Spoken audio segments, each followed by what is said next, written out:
Hey guys, welcome to another video from the Parrot Bros. Now, as you know, this is a new car to me and it's actually due an MOT in about a month's time. So I thought what I'll do is I'll go through some of the checks that you can make on your Mark 1 TT, and this will apply to all cars, but obviously I'm going to show you specific things on a TT which are likely to be an issue, and that'll allow you to then have a little bit more confidence when you do take it for an MOT, or if you think, oh, I've got a noise, or you try and have a little check around your car, or again, if you're going to look at buying a car. These are all things that you can do. You don't need a ramp. If you have a trolley jack and axle stands, that would be beneficial, but a lot of these things I'll give you tips and tricks and ways to test things without actually needing pretty much any tools at all. So before you get started, take a seat, grab a cuppa, and let's get into it.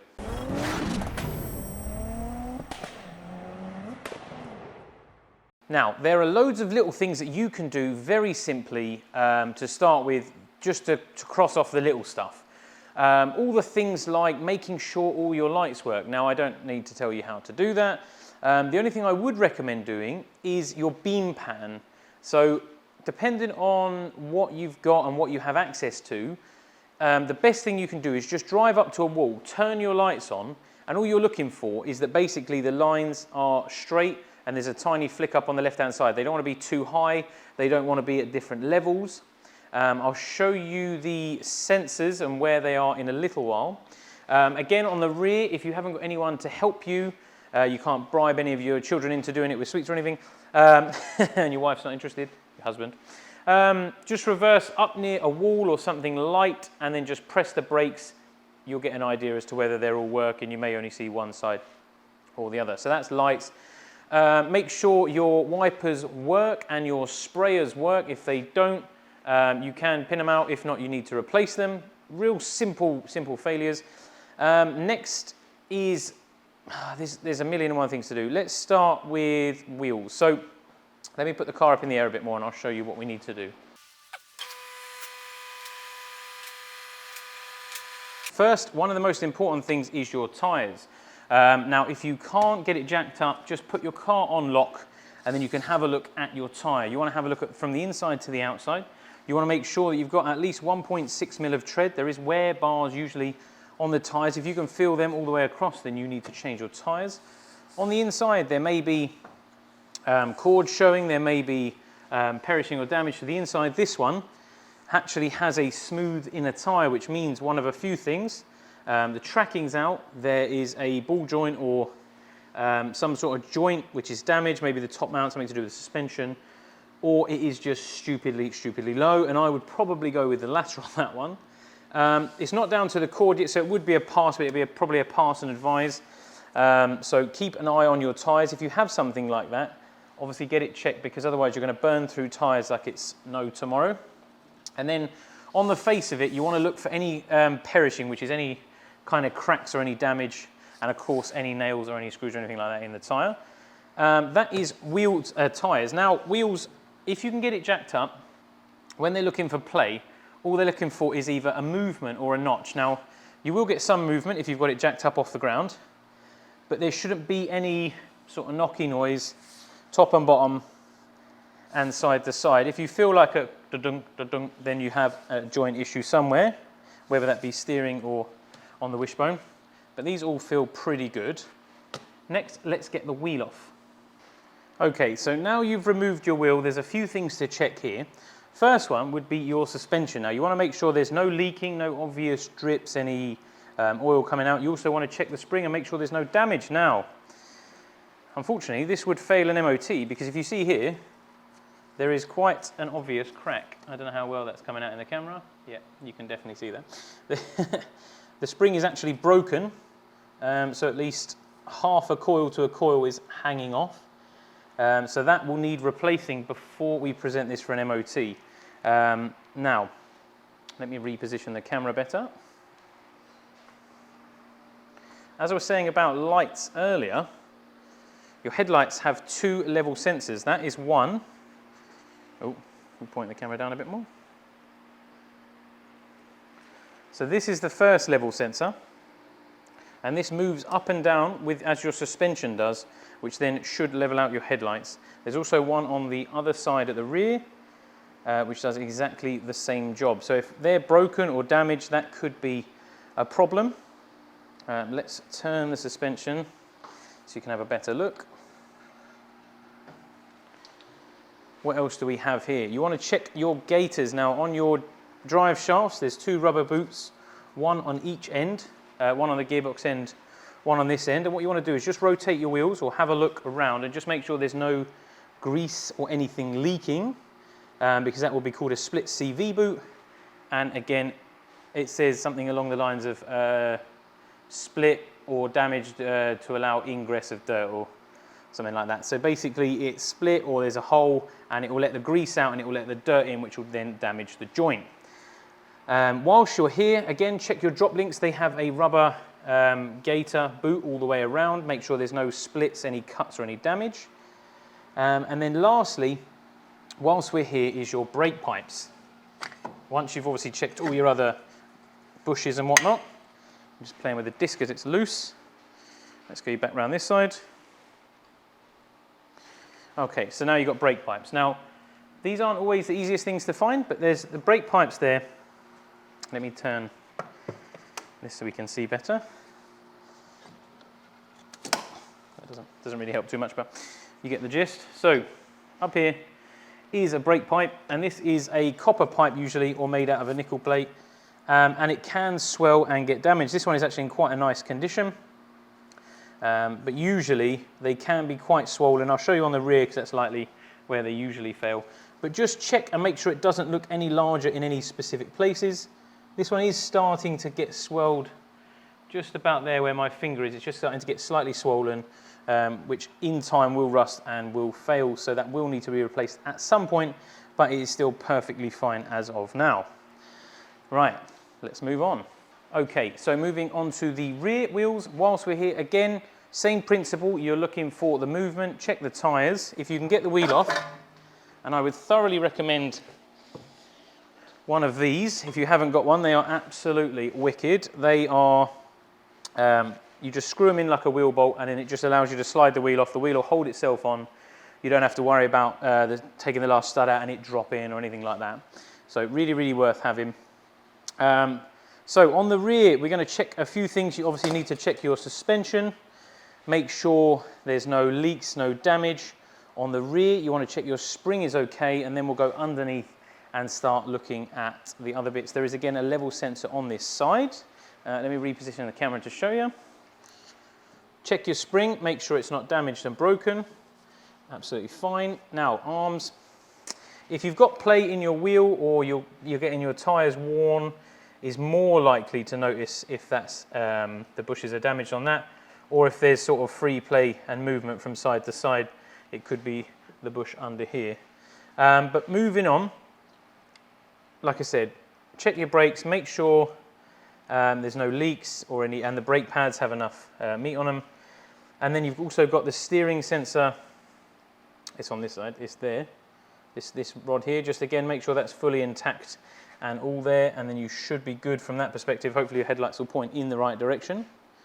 Let's have a look underneath at those brake pipes. Okay, so now we're underneath and we should be able to see the brake pipes a bit better. Now this is this pipe which travels from this flexi and it comes this way. Now this has had some wax coated on it, but by the looks of it, it is quite swollen and will need to be replaced. Especially if you look in, take the light away, it's probably easier. If you look here, it's actually quite a bit bigger than it is here and here. And this is quite common because if you look, let me pull this back a bit. If you look, that is one of the lowest parts of the car. So it's quite susceptible to all the damage and all the rain and all the salt and all that kind of stuff. So it's quite a common issue, and it is definitely something that will need to have some attention on it in the future. So for the moment, we've got front springs, rear brake pipes, and they're likely to fail. What's the other side like? Yeah, so the other side again is quite swollen. If you look where we got here, where all the coating's starting to come off, and it's quite a fat pipe, it thins out again when it gets to here. So definitely something to look at and get sorted before the MOT. the last thing you want to do is present it, or if have the brakes fail. Safety is obviously paramount with that. So definitely get your brake pipes checked, check them yourself, very easy to do. Like I said, you're looking at thickness and damage. If it looks like the paint's flaking off, there's likelihood is it's probably going to need replacing. You'll only have to replace it once in your ownership, hopefully.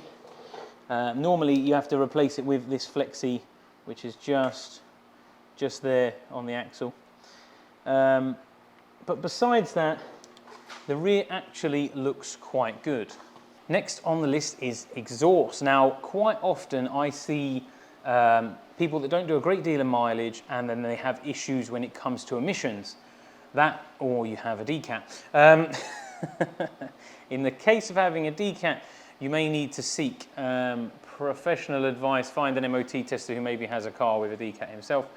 But if you have a normal exhaust or a catback exhaust like this one, if your emissions are a little bit high or you haven't used the car for a while or you've just been pottering around on it, I would recommend taking it for a good run, get it warm, let it clear all the gunk out, all the soot and whatnot, and then you should be fine. The cats on these are pretty good. Even after 20 years, I've seen them in pretty good nick. So just get them warm, have a good drive in a lower gear on your way to the MOT station, and you should be fine with emissions. Okay, so before we head inside to do the last few bits, there's one thing I wanted to remind everyone or sort of point out, was on these TTs, the rear calipers are known for being not particularly good. If you can't jack it up, pull the handbrake up and try and spin both wheels and make sure both calipers are working as they should. What I would recommend doing is pull your handbrake up and then just bring it to the biting point. And if you feel the car sort of dip to one side or the other, then you may have a caliper that's failing. It's quite a common thing on these.